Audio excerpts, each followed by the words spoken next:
podcast Tudo é ADM.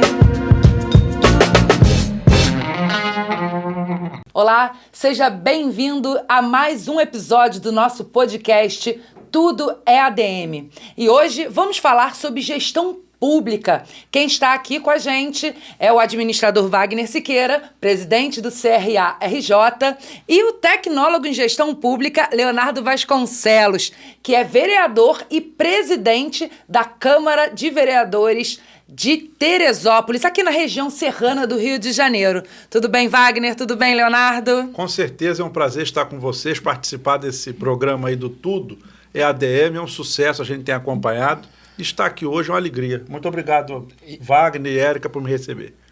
Imagine, Leonardo, é um prazer enorme para nós do Conselho receber um tecnólogo tão ilustre, registrado aqui no Conselho, colega nosso, tecnólogo em gestão pública, que mostra, né, que essa opção de formação de carreira de muitos tecnólogos em diversas áreas de especialização na gestão levam a figuras exponenciais como você, que é não só vereador, mas como presidente da Câmara, onde faz uma excepcional gestão, pelo aspecto político e pelo aspecto gerencial também, por causa da sua experiência em administração pública, em gestor em geral. Muito obrigado. E além de tecnólogo, ele também fez pós-graduação em administração pública. Né? Então a administração está correndo aqui, Com né? certeza. Eu, embora seja vereador, tenho a função de presidente já há alguns mandatos. É o 4º mandato de presidente da Câmara. Nossa. Então a gente tem que, mais do que tudo, administrar. Antes disso, fui secretário de Educação de uma rede de 23 mil alunos e 4 mil colaboradores. Então não é fácil. Eu me aprofundei muito na administração pública e peguei um estudo assim muito vertenciado, sabe, Wagner? Para entender o dia a dia da máquina pública, porque pode parecer igual para todo mundo, mas tem suas nuances, seus milindres, e eu me especializei nisso. E então, como profundíssimo conhecedor, né, de Teresópolis, fala pra gente um pouquinho como é que essa questão da gestão pública, o que é necessário nessa região tão importante economicamente, geograficamente, né, para o Rio de Janeiro. Fala um pouquinho, explica um pouquinho como é que está essa situação em Teresópolis. Érica, falar de administração pública, a gente começa como fosse um rio. Nós, na vida comum, que é a margem de cá, a gente faz tudo que a lei não proíba. Se não é proibido, você faz à vontade, não é isso? Nós, na administração pública, nós só podemos fazer aquilo que a lei nos permite. Ou seja, nós temos que ter leis que nos autorizem a administrar de acordo com o andamento daquela lei.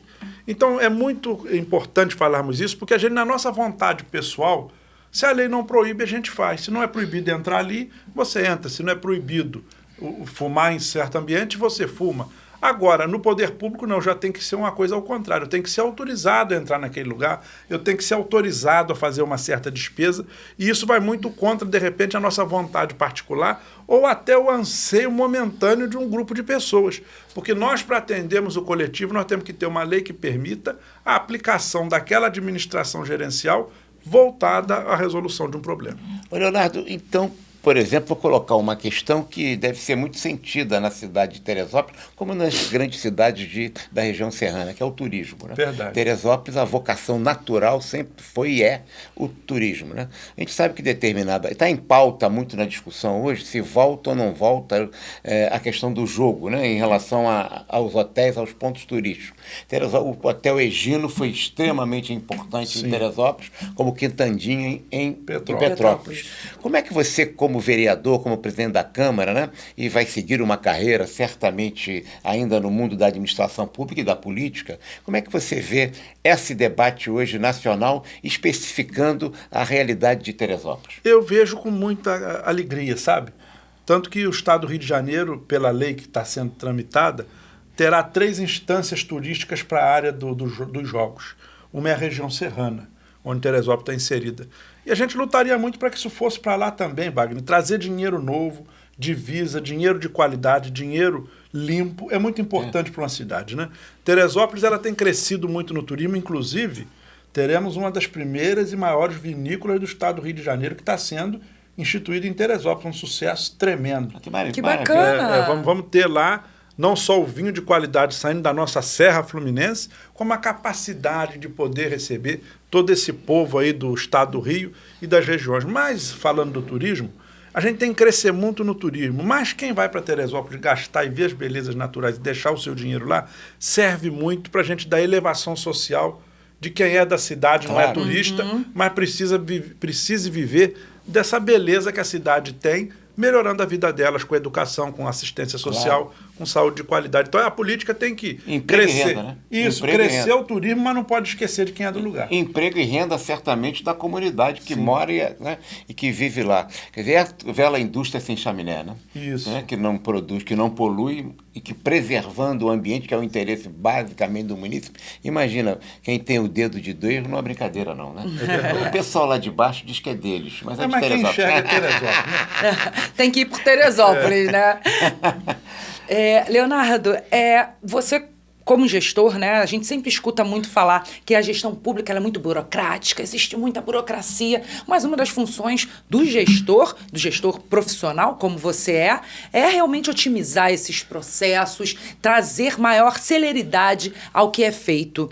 Como que você trabalha nesse sentido dentro da Câmara dos Vereadores e como você projeta que Teresópolis deve trabalhar? Érica, um dos grandes juristas da administração pública foi o professor Eli Lopes Meirelles. Ele acabou de citar uma comparação dos lagos do Rio, que é de Eli Lopes Meirelles. Ele fazia... O Wagner te descobriu, hein? Ele ensinava pedagogicamente, por exemplo. Exato. E o professor Eli diz o seguinte: o gestor público ele tem que cometer aventuras, ele não pode cometer loucuras, né? Então esse é o nosso papel, a gente tem que se aventurar, tem que ser desbravador, tem que ver os problemas, mas a gente está sempre limitado pelo que a lei permite. Trazendo para o que você diz, é muito importante nós destacarmos o seguinte: o crescimento de uma cidade ele é muito importante. Lá atrás, até uma vez que teve um evento do CRA em Teresópolis, em que o senhor esteve presente, sim. Eu falei de Margarete Thatcher, que dizia que o dinheiro não é público, ele é do pagador de imposto. Claro. Né? Esse dinheiro que é do pagador de imposto, nós temos que ampliar oportunidades para que cada dia mais tenhamos mais pagadores de imposto. Porque o serviço público, diferente de que é um CNPJ particular, que foi feito para dar lucro, a empresa foi feita para dar lucro. Claro. A empresa pública foi feita para cuidar do gerenciamento global de um município e elevar a vida de quem mais precisa. Então, o nosso lucro hoje é qual é? Manter a ordenança municipal pública em dia. Saúde, educação, transporte, iluminação. E aquele dinheiro que sobrou, que seria o lucro de uma empresa, esse tem que investir na elevação de quem mais precisa.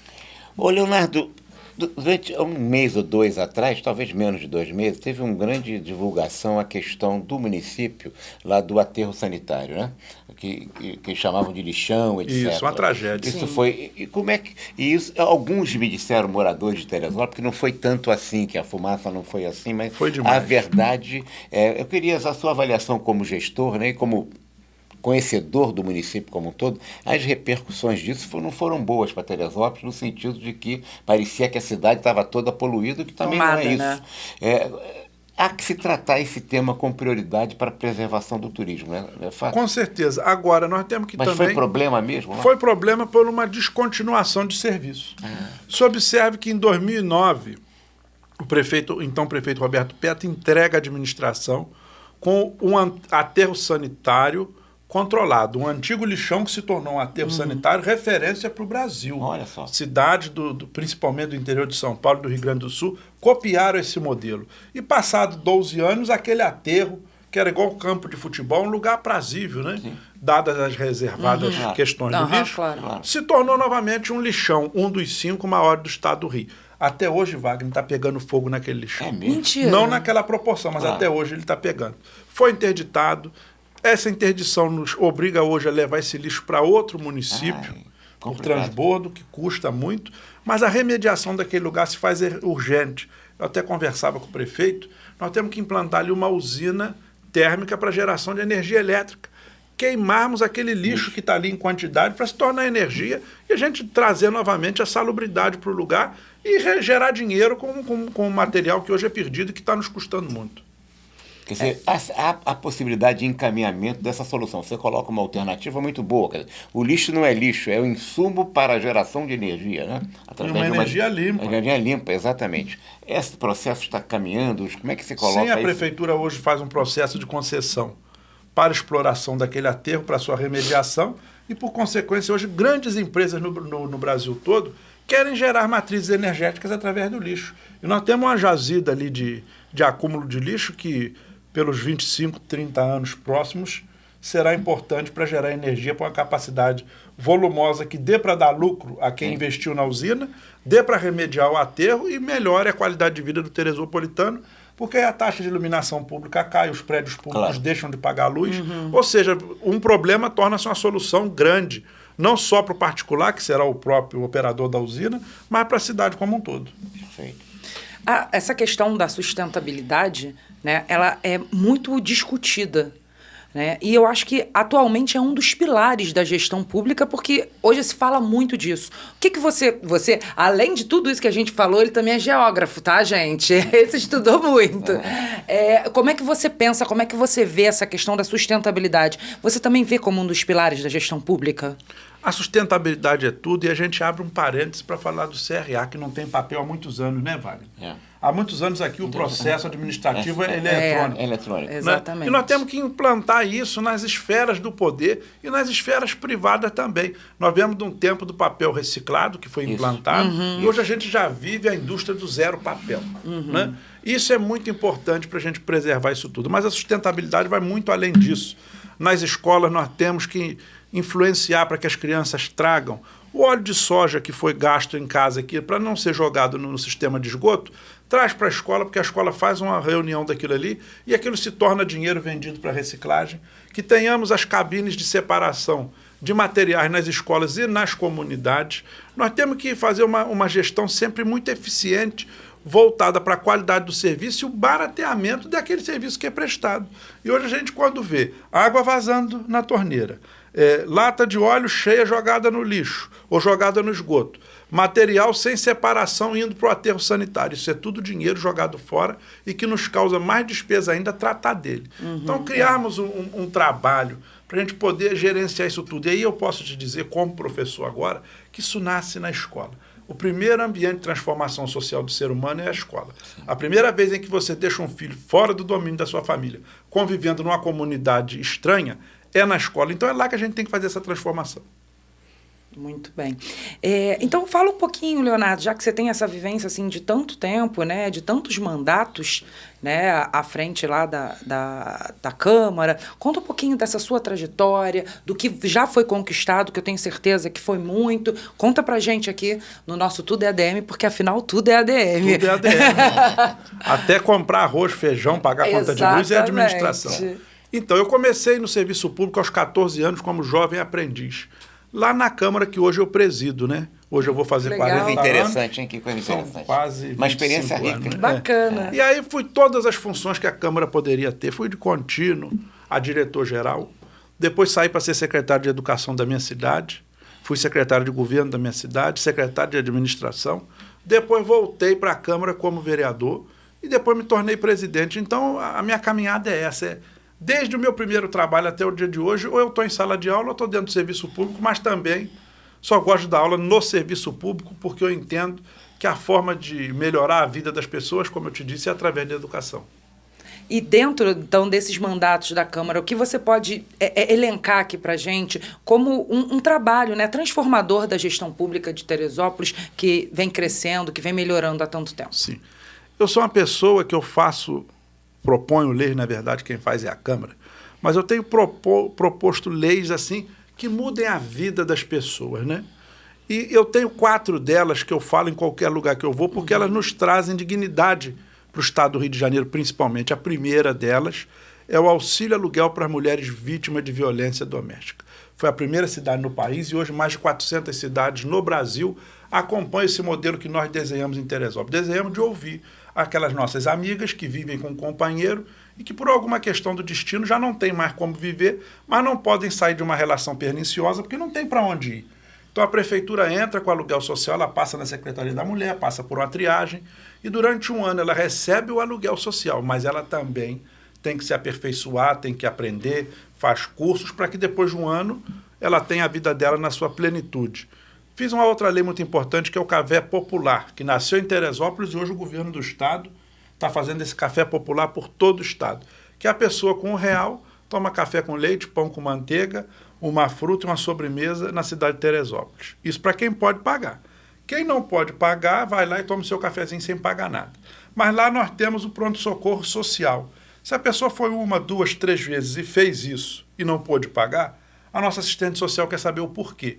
E aí, com isso, nós já devolvemos pessoas para a Bahia, para o Norte, para o Centro-Oeste, pessoas que estavam perdidas ali por uma questão do destino e não tinham como regressar. Conseguimos outras que não tinham documento de identidade, que não tinham uma carteira de trabalho, não tinham um título de eleitor. A gente legalizou a vida delas para inseri-las no mercado de trabalho. Então, o Café Popular não é um programa de assistência, é um programa para a gente pescar aqueles que estão à margem perdidos, mas também oferecer um café a preço justo ao trabalhador, que ajuda o nosso comércio, que é um comércio muito forte da nossa cidade, se desenvolver. Uma outra lei muito importante, que eu gosto de falar muito, é a Casa do Acolhimento. A Casa do Acolhimento é o quê? A primeira embaixada do Estado do Rio de Janeiro para cuidar de quem é de Teresópolis. Nós temos aqui no centro do Rio de Janeiro, na Avenida Beira-Mar, um andar inteiro, mantido pela Câmara Municipal em parceria com a Prefeitura, que as pessoas que têm que sair de Teresópolis e têm que se tratar no Rio de Janeiro para tratar o câncer, problemas de saúde, que o nosso sistema não absorve, eles vêm para o Rio. A Casa de Acolhimento é um pedacinho de Teresópolis no centro do Rio. A pessoa vem, vai no médico, aí sai dali, vai lá, ele no dia come, seguinte vai ter que voltar, come, ele toma remédio, lá tem enfermeiro, tem assistente social, tem cama, tem uma boa televisão. Então são políticas, como eu te disse, que só podem nascer através da boa administração. Porque a gente, quando administra, economiza, faz as coisas funcionarem de maneira fluida, e a gente observa o que está faltando, investe nisso, eu acho que isso é a melhor administração possível. Ô, Leonardo, teve uma época, você que já está quatro vezes como presidente da Câmara, em que Teresópolis viveu muitas crises políticas institucionais, com mudança de prefeito, com impedimento. Infelizmente, isso foi pacificado agora, está tranquilo e vai continuar.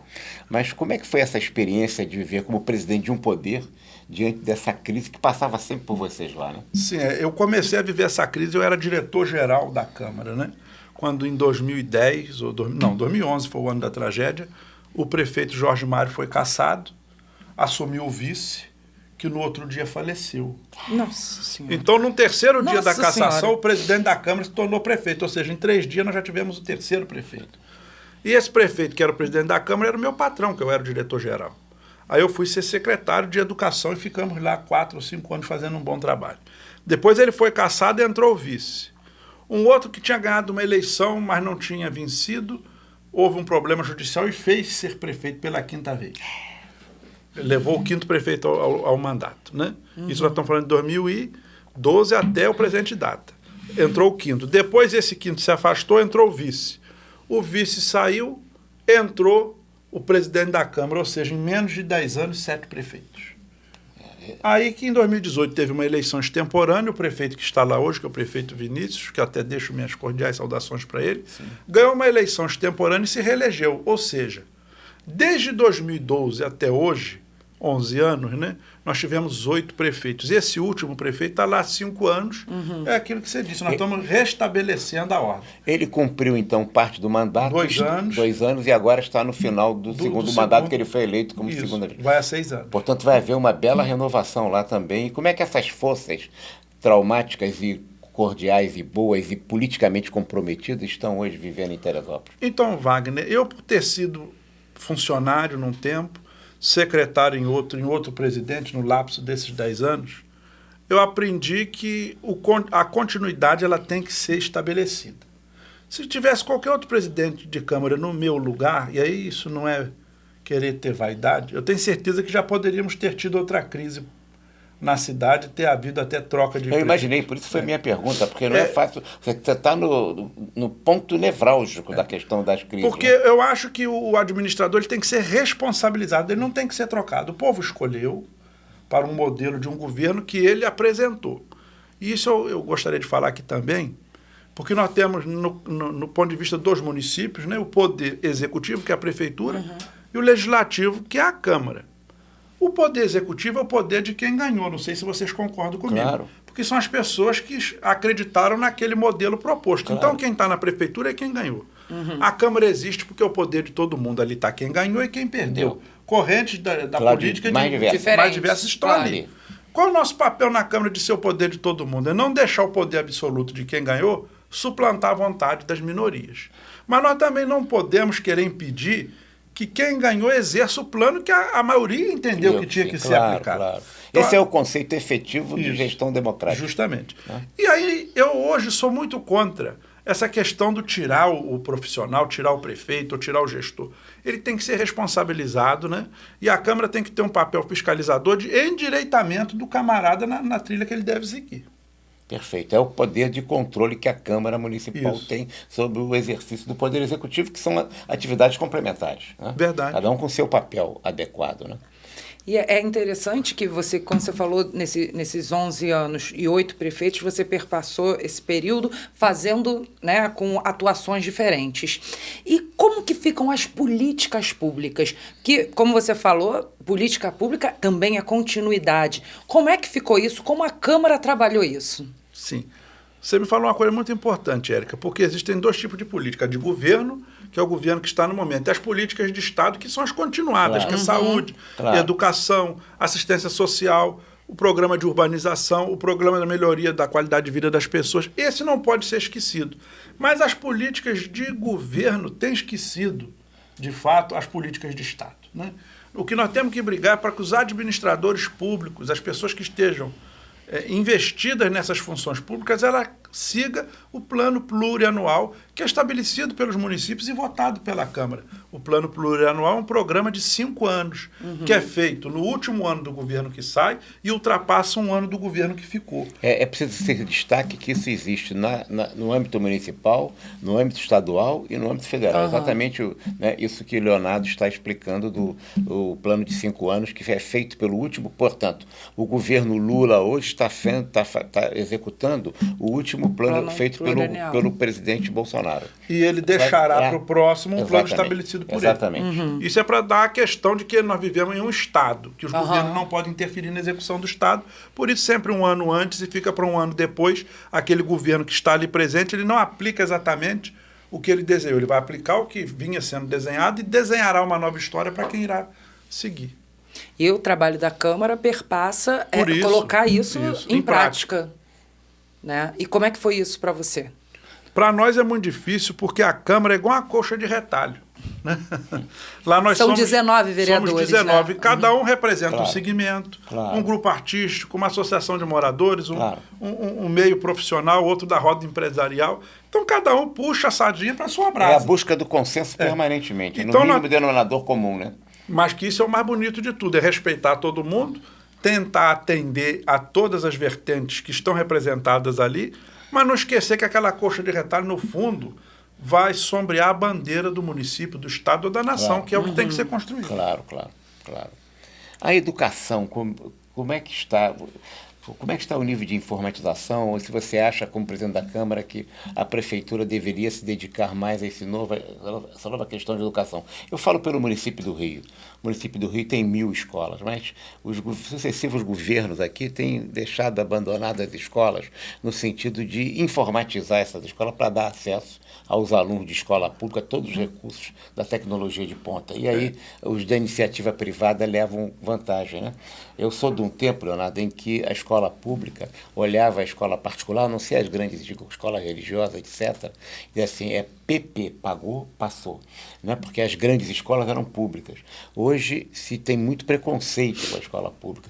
E vejo com muito entusiasmo quando aqueles defendem que é a responsabilidade da prefeitura, né? Do primeiro grau, né? Dessa preparação tecnológica para os professores e para as escolas em geral, e Teresópolis em particular, que é um centro, realmente é uma cidade ícone do nosso estado. Nós tivemos o terceiro melhor IDEB, que é o Índice de Desenvolvimento da Educação Básica do Estado, entre os 10 melhores do país, quando eu fui secretário de Educação. Nós conseguimos acabar com a distorção idade-série e conseguimos ganhar a medalha Paulo Freire, que foi a gente acabar com o analfabetismo daquelas idades já mais elevadas. Né? Que maravilha. A gente conseguiu fazer um encontro de quem se perdeu. E aí conseguimos uma leitorização bacana e conseguimos ampliar esses programas. Né? O que a gente precisa, como o Wagner disse, é investir na educação. A educação é como um prato de comida, ela tem que gerar apetite para o camarada trabalhar, que é o professor, e tem que gerar apetite para a criança querer. Nós todos passamos pela escola. O que é a escola? É o jogar bola, é a pequena paquera, é o coleguinha, uma carteira boa para se acomodar, uma sala salubre, o professor ganhando bem para não ser ranheta ou ranzinza na sua forma de aplicar. Isso tudo é criar o apetite do ambiente escolar. E esse é o papel do poder público. Claro. Quando o Wagner fala da informatização, a cidade de Teresópolis agora adquiriu 20 mil tablets para toda a rede. Todos os alunos vão receber um tablet e poderão ter aulas também de maneira remota, através da internet, com conceitos, está sendo implantado o serviço de lousa interativa. Ou seja, é a gente buscar esse caminho de seguir a tecnologia, de seguir a inovação, mas não perder as nossas raízes, né? A educação ela tem que fundamentar muito as raízes. Eu falo isso porque Teresópolis abriga uma das mais importantes empresas na área de tecnologia, né? Que é a Alterdata, né? Que é uma referência para o Brasil inteiro, né? Que, sendo uma cidade de vocação turística, né? Mas mesmo assim tem lá a Alterdata, que é... Mas tem outras organizações também, né? Mas... precisa de quadros, né? A prefeitura deve ser o grande empregador da cidade. O maior empregador é a prefeitura. Depois a Alterdata? Não, a FESO, né? A FESO é uma faculdade muito importante. Isso, a gente tem um relacionamento bem bacana com eles. Forma médicos, administradores, todas as vertentes da administração, engenheiros hoje em dia. A Unifeso, né? Hoje é uma universidade, né? É uma universidade. E aí, o que eu posso dizer é o seguinte, Teresópolis tem tudo para ser, no estado do Rio, um centro de tecnologia limpa. Não é? Porque como nós temos a Alterdata, que é de ponta, nós temos a Unifeso, que forma senhores engenheiros da computação, mestres que estão indo para o mundo todo. Por que Teresópolis não seria a primeira cidade do estado que só está a 90 quilômetros do Rio? E lá do soberbo eu enxergo a Guanabara, enxergo a ponte Rio-Niterói, enxergo... E a gente enxerga o dedo de Deus. Bom dia. A enseada de Botafogo. Por que Teresópolis não pode ser aquele lugar para receber essas empresas de tecnologia, de processamento de dados, com imposto livre, imposto zero, como tem lá na região de Florianópolis? A Serra do Silício. Sim, Vale do Silício, a Serra do Silício. Mas você hoje lá em Florianópolis, vê em Santa Catarina, aquelas cidades ali, tudo que você compra tem relação comercial da parte de tecnologia com o estado de Santa Catarina. Nós em Teresópolis podemos ser isso dentro do Rio de Janeiro. É interessante. Essa é uma discussão que certamente na nova administração da prefeitura vai ser feita. Temos as vocações. As vocações têm que ser trazidas, principalmente aquelas que você disse que não tem a chaminé. Exato. Né? Porque não polui. Exatamente. Mas gera riqueza, gera renda, gera emprego e renda para os moradores da cidade. Né? A administração pública, completando um pouco, ela teve vários momentos, né? Desde que se constituiu a sociedade, existe a administração pública. Claro. O primeiro momento era das grandes construções com as pirâmides do Egito. Depois, a expansão marítima. Né? E hoje é construir mente sadia. O maior desafio hoje da administração pública é construir mentes sãs. Não temos pessoas deprimidas, não temos pessoas mal escolarizadas, não temos pessoas com psicopatias e doenças trazidas pelo mau convívio social. O maior desafio da administração pública hoje é fazer com que o seu corpo de cidadãos, pessoas do estado, do município, tenham sua mente sã. E eu tenho uma opinião muito forte sobre isso, que é a opinião municipalista. Todo mundo nasce numa cidade, toda empresa tem o seu CNPJ registrado numa cidade e toda compra é feita em uma cidade. Então o município é muito importante para a construção do estado. E dentro da administração pública, o tratamento desse dinheiro vir para o município conforme ele tem que ocorrer, tem que ser melhor estudado. A gente tem visto até a reforma tributária, que teve um avanço muito significativo, porque antes o imposto industrial era pago na produção. Isso. Hoje, e a gente custou tirar isso porque São Paulo tem a maior quantidade de deputados lá em Brasília, então o lobby era muito grande e a maior parte da indústria fabril é São Paulo. Então, se você comprava um carro feito em São Paulo, mesmo comprando aqui, o imposto é para lá, mas hoje com a reforma tributária, não. Se eu comprei o carro no Rio de Janeiro, o imposto vai vir para o Rio de Janeiro e, por consequência, para aquele município que foi onde foi gerado o imposto. Origem, né? A origem. Claro. Isso, então você vê com bons olhos essa reforma administrativa que está tramitando no Congresso. Sim, principalmente na questão da melhor relação do imposto ficar onde realmente ele é empregado. Sim. E interessante que você falou agora sobre a questão humana, né? O material humano da gestão pública. Pouco se fala disso, né? Falando de mentes sãs. Como você vê a qualificação dessa mão de obra? É uma qualificação adequada? Você acha que os gestores públicos, quem está ali no chão de fábrica, está preparado para ser um gestor público? Como que você vê essa mão de obra? Essa mão de obra ela tem que ter uma melhoria continuada, como em tudo na vida, né? E eu acho que as administrações públicas elas têm que investir na pessoa, na sua capacitação, na sua escolarização, nos planos de carreira, que as pessoas que entram no serviço público por concurso, eles irão ascender financeiramente e profissionalmente desde que estejam mais escolarizados, mais profissionados e mais adestrados para as capacidades que eles estão exercitando. Que as pessoas não cresçam só no tempo, que tinha antigamente aquela história de antiguidade que fazia a pessoa crescer no posto. Não, nós temos que respeitar a antiguidade com certeza, mas essa antiguidade tem que vir não só com a experiência construída pelo tempo, mas com a oxigenação e a capacitação também vindo junto, é a minha opinião. Há muitas coisas que são determinadas pelas regras federais e estaduais, mas a prefeitura pode fazer muito, né? Sim. Mesmo com as limitações a que Eli Lopes Meirelles se referia do lado do Rio ali, né? Há muitas coisas que podem ser feitas, especialmente nessa área de educação. Tem uma nova legislação, o governo está querendo agora, está falando, o atual governo, em garantir tempo integral nas escolas. Isso vai bater no colo da prefeitura, porque a grande rede acaba ficando. Vocês devem compartilhar escolas de primeiro grau lá com o Estado ou é tudo municipal? Sim, até o 9º ano hoje já é tudo municipal. Já é tudo municipal. Para o Estado só ficou o ensino médio, mas teve um tempo que isso era compartilhado. A extensão o ensino fundamental ficou com as prefeituras. Com as prefeituras. E hoje é universalizado, o Estado só tem lá o ensino médio. As prefeituras, na questão da jornada estendida, é muito importante por 2 momentos. Primeiro, que é mais tempo da criança no ambiente escolar. Segundo momento é seguridade social. Porque quanto mais tempo a gente mantém essa criança no ambiente escolar, ela está sendo melhor alimentada, claro. Ela está num ambiente salubre, longe dos riscos do tráfico de droga, das maldades da vida. Claro. E ela está se aperfeiçoando. Eu, em Teresópolis, eu estudo muito a gente criar um programa chamado Terceiro Tempo. O que é o terceiro tempo? A pessoa que estuda de manhã, de tarde ela vai ter uma extra atividade. E um centro próprio só para extra atividades. E quem é de tarde faz esse trabalho nesse centro pela manhã. Eu acho que com 3 ou 4 polos desses a gente consegue rodar com aquela rapaziada que vai até o 9º ano nesses centros, um grupo aprendendo robótica, outro lá aprendendo a falar o idioma inglês, o estrangeiro, o outro aprendendo melhor matemática, português, letramento. Isso com 400 é muito satisfatório que a gente consiga aí criar o terceiro tempo para pelo menos 10 mil alunos, porque outros já estão no tempo integral, que são os alunos da creche, e nas escolas integrais. Mas hoje nós temos aí uns 10 mil alunos que ainda passeiam só estudar ou de manhã ou de tarde. Isso vai fazer a diferença, com certeza. Se a gente criar esses 4 centros e construir isso, eu tenho certeza que vai arrebentar. Ficou muito célebre no Brasil a experiência que foi feita em Sobral, do Ceará. Eu ia falar isso agora. Exatamente uma cidade que ninguém esperava e que fizeram uma revolução. Você chega na escola, pega a criança falando francês, inglês, espanhol, de maneira fluente. É isso que nós temos que trazer para cá. Pode ir lá, pode ir aqui também. Claro que pode.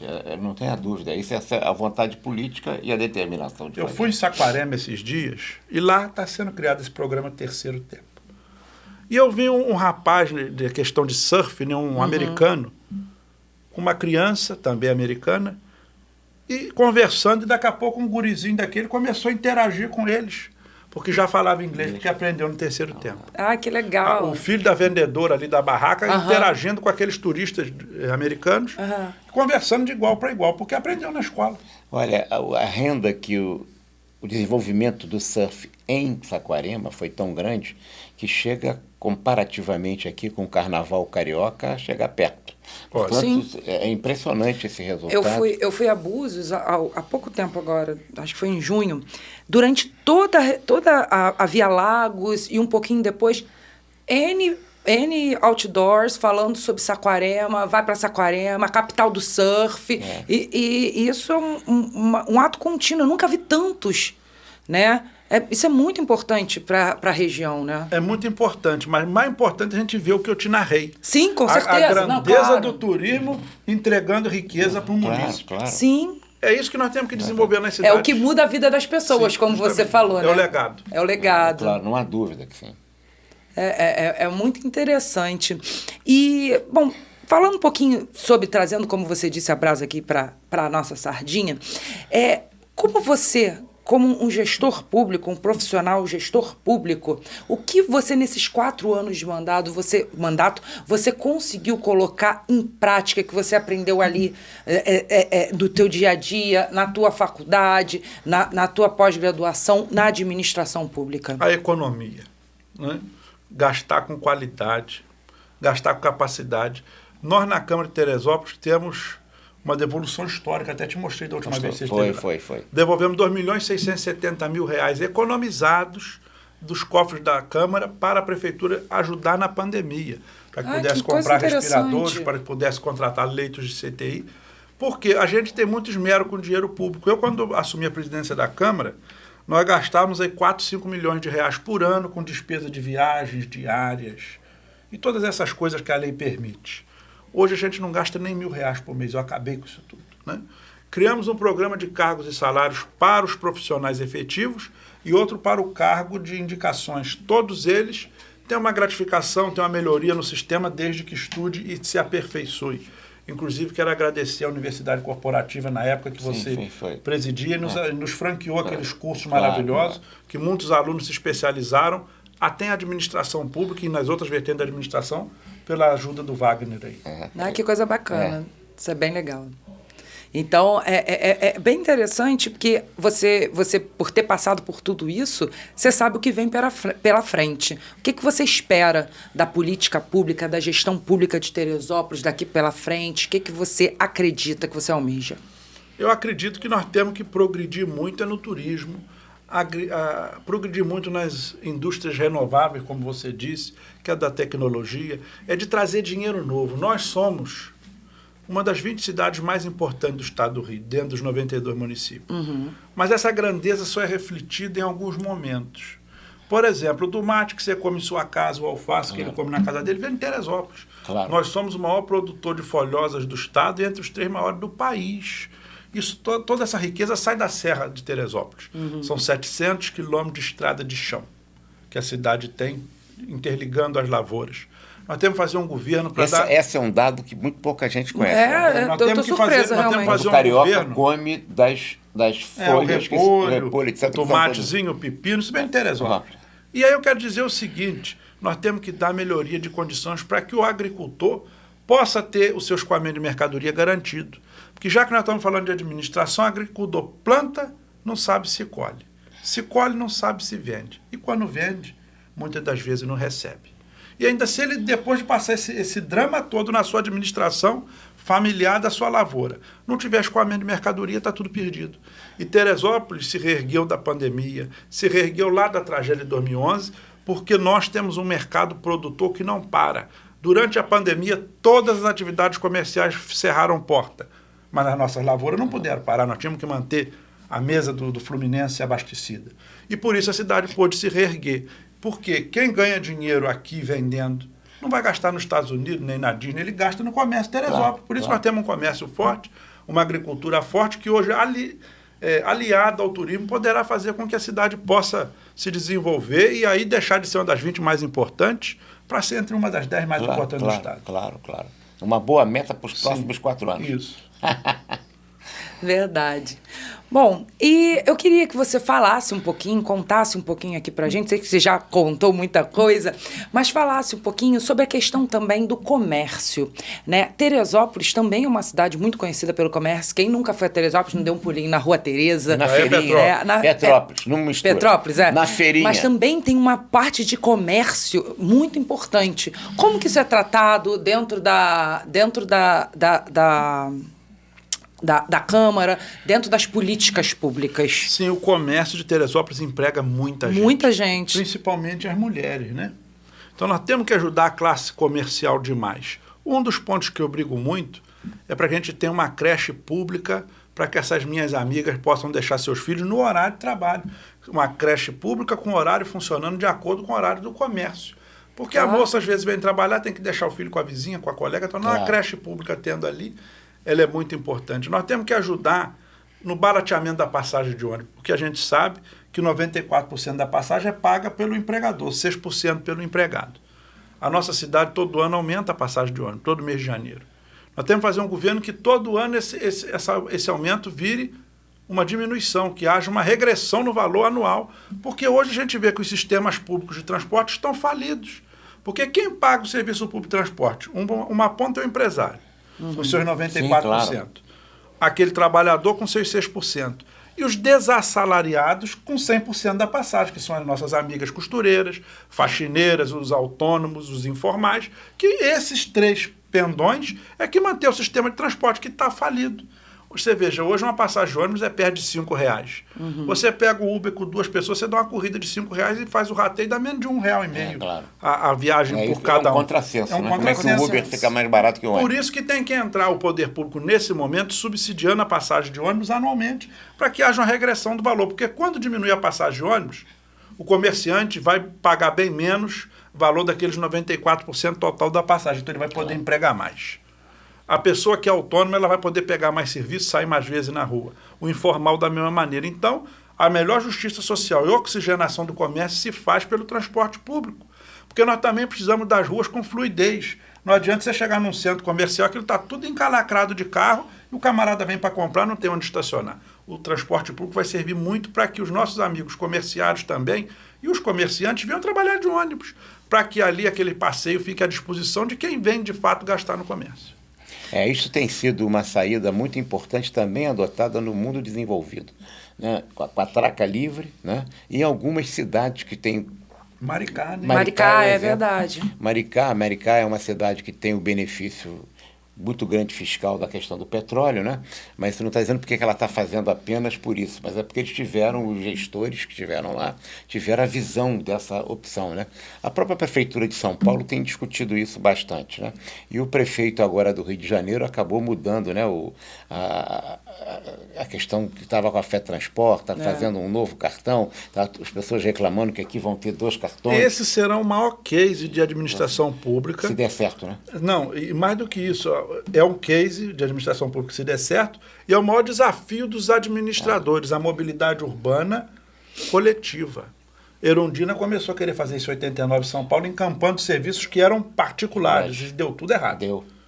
Brizola também fez isso com a CTC, deu tudo errado. Nós temos que saber quanto custa o quilômetro percorrido para a empresa, quanto custa. Hoje tem tecnologia, tem GPS, claro, tem tempo real, claro, não tem como mentir. Nós temos que saber quanto é que custa o quilômetro de operação e quanto é que o sistema está recebendo do pagante. Agora, se está deficitário, o poder público tem que entrar em complemento, porque ele não pode aumentar a passagem para pesar ainda mais no pagante. É claro. E é interessante você falando sobre a questão do comércio, mobilidade. Isso também atrai turista. Tudo atrai turismo. Eu, por exemplo, Leonardo, eu vou no supermercado. Aí você vai me perguntar, você compra onde? Aonde a minha compra passa mais rápido. Eu não me preocupo com o preço. Eu cheguei no check-out, aquilo está tudo lotado, não tem um empacotador, eu vou embora. Eu pago um pouquinho mais aonde tem fluidez da saída, eu chego no balcão para pedir uma carne e sou atendido na hora. Isso é para o comércio em geral. Você não vai comprar um sapato, por mais barato que seja, num lugar onde você não consegue nem estacionar o seu carro. Exatamente. Não há dúvida. Exatamente. A economia da cidade perpassa todo esse ciclo. Sim, nós temos que dar condição de você se sentir bem para comprar naquele lugar e comprar no vizinho, comprar na outra lá na frente, depois voltar para comprar novamente. O comércio de Teresópolis atrai muita gente fora de Teresópolis. Muita coisa. As feirinhas lá são célebres. Isso, muito. Sim. E também a gastronomia. A gente não pode esquecer disso. Eu não posso nem falar que eu sou bem fora do peso, mas a gente come muito bem. Come-se bem, né? Diversas alternativas, né? E é uma tradição também de Teresópolis. E voltando, a gente andou, vamos voltar para a questão do turismo. O turismo, eu vi que você gosta do tema, o turismo, ele depende também muito de outras áreas, né? Muito do Rio de Janeiro em si e do Brasil como um todo, né? Como você acredita que você consiga alinhar, né, as 3 esferas para melhorar o turismo do município, do estado, do país? Isso também perpassa a atuação do gestor público municipal? Com certeza. Agora eu vou falar da minha cidade. Em qualquer lugar do Brasil que eu já fui, eu falei de Teresópolis e já ouviram falar ou conhecem. Claro. Sim. Então esse é o primeiro ponto, é uma mercadoria conhecida. Não há dúvida. Não há dúvida, a mercadoria conhecida, seja pela CBF, seja pelo Dedo de Deus, seja pelas suas belezas naturais, seja pela sua exuberância. Teresópolis é conhecida no Brasil todo. Então tem uma mercadoria vendável. Segundo ponto, eu tenho que conseguir levar essas pessoas para lá com conforto, com qualidade, com estradas boas, e eu preciso receber bem essas pessoas lá. A união desses 3 caráteres é que farão o turismo de qualquer lugar. O Rio de Janeiro sempre foi a cidade mais visitada do Brasil e a mais conhecida também, mas na década de 90 nós tivemos muito problema com aqueles arrastões na praia. Sim. Aquilo espantou o turista. Claro. Não é Sem isso? dúvida. Verdade. Porque atos circunscritos que pegaram ali de uma briga na praia ou tal, a Globo aspergiu aquilo de uma maneira na televisão que espantou todo o turismo. Como é o caso que você falou no começo agora da fumaça que aconteceu lá. Nós temos que cuidar isso com muito cuidado, com muito zelo, porque nós temos que cuidar do teresopolitano para que ele não tenha essa contaminação, Claro. para que a nossa cidade isso não aconteça, mas que também a gente não venda uma imagem negativa Que expulsando acaba, pessoas de ir pra lá. acaba atrapalhando a imagem da cidade, né? Isso. É verdade. Bom, então a gente já tem aqui uns 45 minutos de papo. Já? Já. Tá Falamos vendo como demais. passa rápido? Tá vendo? Eu sempre falo que passa rápido. E então, como eu já te falei aqui nos bastidores, que a gente fica conversando antes, tá? Eu confesso pra vocês que a gente conversa antes, mas eu gosto de pegar eles no pulo também. Como eu falei pra você, a gente tem no final de todo podcast Tudo é ADM, a coluna Arte, Cultura em Gestão. Em que os nossos convidados, nosso presidente, a gente dá uma dica de cultura para quem está ouvindo a gente, para quem está assistindo a gente. Ó, já tô te avisando, pode divulgar a gente no YouTube, a gente tem canal no Deezer, canal no Spotify. Vamos então tocar isso pra frente. o que não falta é mídia lá pro pessoal de Teresópolis assistir o Leonardo, Até o assistir aqui o TikTok. Serra. TikTok, mídias sociais, estamos em todas também. Então, vamos lá. Vamos para as nossas dicas do Arte, Cultura e Gestão. Vamos começar com o nosso convidado especial, Leonardo. Qual é a sua dica para quem está Em ouvindo? que sentido? Me ajuda aí. Ó, então, você Um pode livro, escolher um um filme, livro, uma um peça de filme, teatro. uma peça, o que você quiser. Vou dar a minha para você entender mais ou menos. Perfeito. O filme que eu escolhi, que eu gosto sempre de falar dos filmes, porque ele é o homem dos livros. Então, eu gosto sempre de falar dos filmes. Eu escolhi o filme Happy Feet, O Pinguim. Érica, mas você tá escolhendo uma animação? Você tá doida? Não. Tô doida não, porque em Happy Feet ele conta a história do Mano, né? Um pinguim chamado Mano, e todos os pinguins, eles são muito conhecidos por serem ótimos cantores, só que o Mano, ele nasce desafinado. Desafinado, não canta um lé com cré. E ele precisa buscar uma nova forma de se destacar. E ele acha o quê? O sapateado. E se destaca no sapateado. Quantas vezes a gente está no mercado de trabalho, a gente está na faculdade e acha que não se encaixa naquilo ali, que está fora, que não é igual todo mundo. Mas por onde você se destaca? Por onde você consegue buscar a melhor forma de se destacar? O Mano vai falar para vocês com o sapateado dele. Maravilha. Eu- Eu tenho para indicar 2 coisas, né? Oba! Primeiro, ali no Netflix, é um programa que já está sendo muito assistido, mas eu tenho que falar, que é aquela série Os Dois Papas. Para a administração pública, ele é essencial. É o que um entende passar para o outro, a questão da continuidade na administração, que ali tem a ver com a religiosidade também. claro. Mas os Dois Papas demonstram o respeito de um administrador que está saindo, tem que ter com quem está chegando, e a entrega daquela passagem. E o livro que qualquer administrador público tem que conhecer é O Príncipe de Maquiavel. Sim, sim. Embora ele seja um ensinamento assim muito ácido, de muito receio, muitas vezes até de muito ataque, E de ele é muita necessário. distorção também De do que o Nicolau Maquiavelli Sim, falava. mas a pessoa tem que ler, Tem que ler. e trazer aquilo para o Claro, português de hoje, claro, para a claro. intelecção de hoje, e ajuda também. Claro, Pelo claro. menos até para a pessoa se precaver de muita Claro, coisa. claro, é um grande livro realmente. Agora é contigo. Comigo, bem, Você. olhando para Teresópolis, o que me encanta em Teresópolis é a riqueza natural da cidade. Não é o dedo de Deus é apenas um exemplo disso, mas o verde, né? Aquele meio ambiente. Então eu indicaria um livro que trata muito bem, que mostra a vocação que o Brasil tem, em particular uma cidade que tem essa história, que é Teresópolis, que é Brasil, Paraíso Restaurável, do Jorge Caldeira, que é um livro realmente que você que não conhece ainda deveria lê-lo também, para entender o Brasil está no momento da maior oportunidade do mundo por causa das circunstâncias de ser o grande patrimônio ecológico da humanidade enquanto país isolado, e enquanto a Amazônia nem se fala. Eu não estou falando apenas da Amazônia, mas dos diferentes biomas que o Brasil tem. Então, Jorge Caldeira, O Paraíso Restaurável. Muito bom. E se você gostou desse tema, no episódio anterior do nosso podcast, o Dr. Nelson Rocha, ex-secretário de Planejamento e Gestão aqui do Rio de Janeiro, falou muito sobre isso, sobre essa questão de sustentabilidade, sobre o futuro da administração verde. É bem interessante, você deve assistir.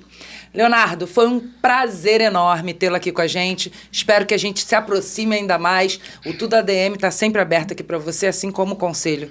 O prazer foi meu em te conhecer, falar com esse amigo de muito tempo, que é o Wagner, é um prazer que não tem medida. E Tudo ADM é isso, é falarmos de como administrarmos a nossa vida, os nossos negócios e a condução das coisas públicas. Me senti muito satisfeito de estar aqui e pode ter certeza, foi um sucesso. Está sendo um sucesso. Que bom. Foi uma honrosa visita para nós, e sempre será, porque é o nosso colega, essa não é uma casa que ele veio apenas visitar, mas é a casa também, que mostra a importância do curso de Tecnologia em Gestão Pública que Leonardo Vasconcelos fez para aprofundar e qualificar cada vez mais o seu comportamento, a sua ação, o seu processo decisório, num ponto nevrálgico da Câmara, que é a Câmara Municipal de Teresópolis, nas crises que tiveram, na crise e na bonança, né? E esperamos que a sua caminhada em relação a Teresópolis se aprofunde mais nos próximos anos. Maravilha. Só Deus saberá. Só Deus saberá. Obrigado, Wagner. Obrigada, Leonardo. Obrigado, Wagner. E obrigada a você que nos assistiu, que nos ouviu. É sempre um prazer ter a sua audiência. Eu espero você no próximo Tudo é ADM. Até lá. Tchau, tchau.